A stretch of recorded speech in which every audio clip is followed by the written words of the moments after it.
हमारे यहाँ बिजली का सुविधा है, लेकिन बिजली बराबर रहती नहीं है। इसके चलते दिन में आधा घंटा आता है, उससे पानी का पूरा नहीं होता है। पूरे 200 घर का गांव है, एक भी हैंडपंप नहीं है। आदमी जल के लिए मर रहा है, आदमी पीने नहीं मिलता है। यहाँ से 2 किलोमीटर ला के पानी लाता है, जिसके घर में लाने वाला नहीं है वो ऐसे तड़पता है पानी के लिए।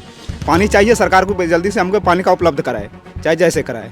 अच्छा, पीएचडी चापाकल ठीक नहीं है? एक भी चापाकल, पूरे 200 घर का गांव है, एक भी पीएचडी की चापाकल नहीं है चापाकल, लेकिन बिल्कुल खराब है। मुखिया जी अपने स्तर से कोशिश कर रहे हैं ना? मुखिया जी बोला कि स्तर से कोशिश किया, लेकिन हैंडपंप को ठीक करवाया, ठीक नहीं हुआ, फिर चला गया मिस्त्री। तो अभी पानी बस वहीं से पानी यहाँ से 1.5 किलोमीटर वहाँ से पानी लाते हैं, यहाँ पीने का।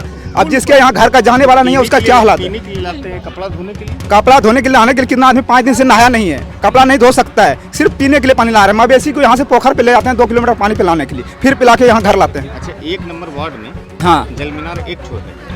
एक है, 1 नंबर वार्ड एक है, वो भी बिजली का सही कंडीशन नहीं है। अच्छा, कुछ लोग कहते हैं कि वो जब पानी सप्लाई होता है तो उसमें मोटर लगा लिए हैं घर में। हाँ, उसमें भी मोटर कम से कम हमारे गांव में 20 को लगा हुआ है। अब जिसके पास मोटर है वो तो खींच लिया पानी, बाकी बात जिसके पास मोटर है उसके घर में एक बूंद पानी नहीं आता है। अब एक बूंद पानी नहीं गया, आधा घंटा लाइन रहा, जिसके पास मोटर है खींच लिया, जिसके पास एक बूंद पानी नहीं गया वो क्या करेगा? वो सीधे यहाँ से 2 किलोमीटर पानी के लिए जाना पड़ता है। तो कहीं ना कहीं पब्लिक भी जिम्मेदार है कि अगर मान के चलिए इस तरह की चीजें हो रही है तो मोटर तो बंद कर देना चाहिए कम से कम ना। जिम्मेदार है, लाइन बराबर नहीं मिलता, वो भी पानी के लिए तरस रहा है, तो क्या करेगा? उसके पास मोटर है तो वो खींच लेता है।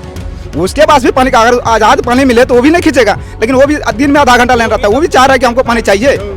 अब वो आधा घंटा लाइन आया, मोटर चलाया, खींच लेता है। नहीं, उसको कहते हैं, वो भी समझता है कि हमको नहीं खींचना चाहिए। लेकिन समस्या के लिए क्या आप लोग इस समस्या के लिए सरकार से हमारा कहना होता है कि हमारे गांव में कम से कम हैंडपंप 2-3 ठो होना चाहिए कि बिजली चली जाए। अभी आंधी तूफान आता है, बोलता है कि हैंडपंप तो है लेकिन खराब पड़ा हुआ है, हैंडपंप है लेकिन खराब पड़ा हुआ है।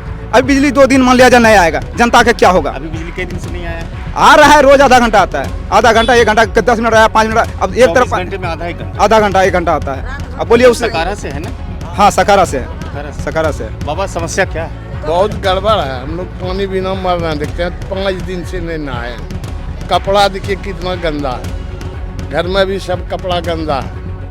और पानी के लिए वहाँ पुल पर जाना पड़ता है, यहाँ से 2 किलोमीटर।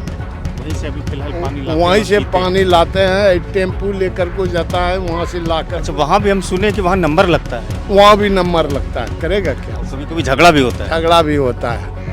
ये कितने दिनों से है बाबा ये समस्या? ये कम से कम 1 महीना से।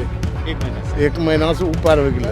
अच्छा, सरकार से क्या कहना चाहेंगे इस तरह की समस्या? सरकार से हम क्या करना, यहाँ भी एक तो बैठा दे हो पानी वाला, तो हाँ टैंकी, तो एक तो उधर है एक तो इधर है, तो कम से कम राहत मिलेगा। गर्मी की तपिश के कारण इस वक्त बिहार के लगभग सभी जिलों में भीषण जल संकट गहरा गया है।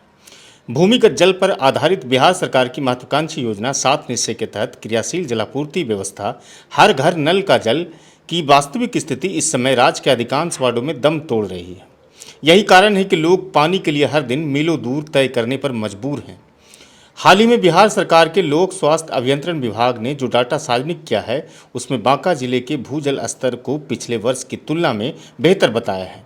यह आंकड़ा प्रस्तुत कर पीएचडी विभाग ने अपनी पीठ थपथपा जरूर ली है, लेकिन क्या इसकी पड़ताल करने पर पीएचडी विभाग के कागजी आंकड़े जमीनी सच्चाई से मेल खाती है? पारा पिछले कई वर्षों का कीर्तिमान बनाने की होड़ में है, तो वहीं इसके कारण भीषण गर्मी की चपेट में आने से बांका जिले के सिज्जत बलियास पंचायत के अधिकांश वार्ड में संचालित हर घर नल का जल और पीएचडी विभाग द्वारा लगाए गए चापा नल लोगों की प्यास बुझाने में नाकाम साबित हो गई है। मसलन पंचायत के वार्ड संख्या 1 में रहने वाले लोगों को अपने हलक तक पानी पहुंचाने के लिए करीब 2 किलोमीटर की दूरी हर दिन तय करनी पड़ती है। सिज्जत चौक नहर पर लगे एमएसडीपी द्वारा संचालित चापानल से आसपास के इलाके से बड़ी संख्या में लोग ऑटो, साइकिल और पैदल पहुंचकर डब्बों, बाल्टी और देगची में लाइन लगाकर पानी भरते हैं। कभी कभार तो पानी भरने के चक्कर में लोगों में विवाद बढ़ जाता है। गौरतलब हो कि हाल ही में पीएचडी विभाग ने समाचार पत्र के माध्यम से आम लोगों को यह जानकारी दी थी कि विभाग का चलंत मरम्मत दस्ता इन दिनों हर जिले में जल संकट को रोकने के लिए क्रियाशील है। लेकिन लोग कहते हैं कि विभाग का यह दावा भी खोखला ही साबित हुआ।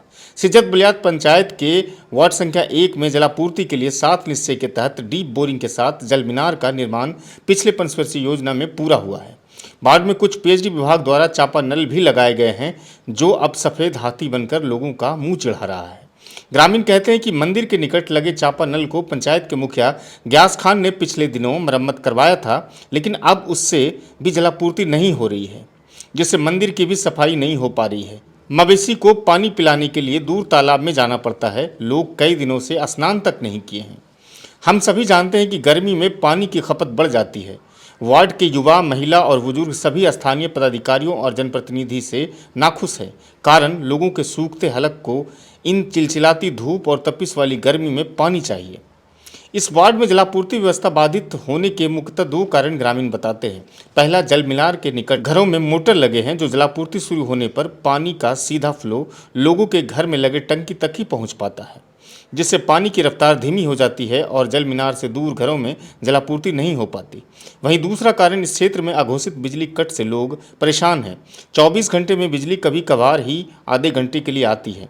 निर्बाध विद्युत आपूर्ति नहीं होना भी यहाँ के जल संकट को गहराने में मदद करती है। क्या कुछ कहते हैं इस जल संकट पर ग्रामीण और सिज्जत बदियास पंचायत के मुखिया ग्यास खान। आइए देखते हैं इस रिपोर्ट। हमको दिक्कत यही है सर कि जब टैंकी लाइट जब आता है तो टोटी टैंकी से पानी आता है, वहाँ से छूटता है तो यहाँ जितना भी इधर मोटर जितना आदमी को है वह सब मोटर चला देता है। यहाँ एक भी टोटी में पानी नहीं आता है, तो इसलिए हम लोग गाड़ी से पुल पर जा कर के पानी लाते हैं कम से कम पीने के लिए। तो उसी से हम लोग जीवन अभी तक बचा हुआ है। और जब टोटी मोटर वाले को जब बोलते हैं तो उसको कोई प्रभाव नहीं पड़ता है।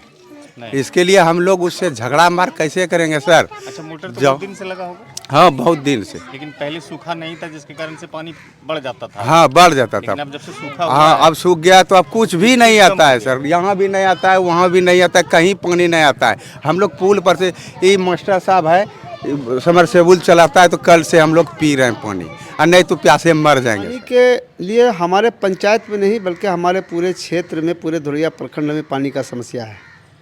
जहाँ तक हमारे पंचायत की बात है, हमसे जो चल बन सक रहा है, मैं लोगों का सहयोग कर रहा हूँ। पानी हमरा नहीं दिक्कत चल लाइन बिजली कुछ नहीं रह जाऊँ ना, पानी टोटी चला जी मोटर में घींची ले जी।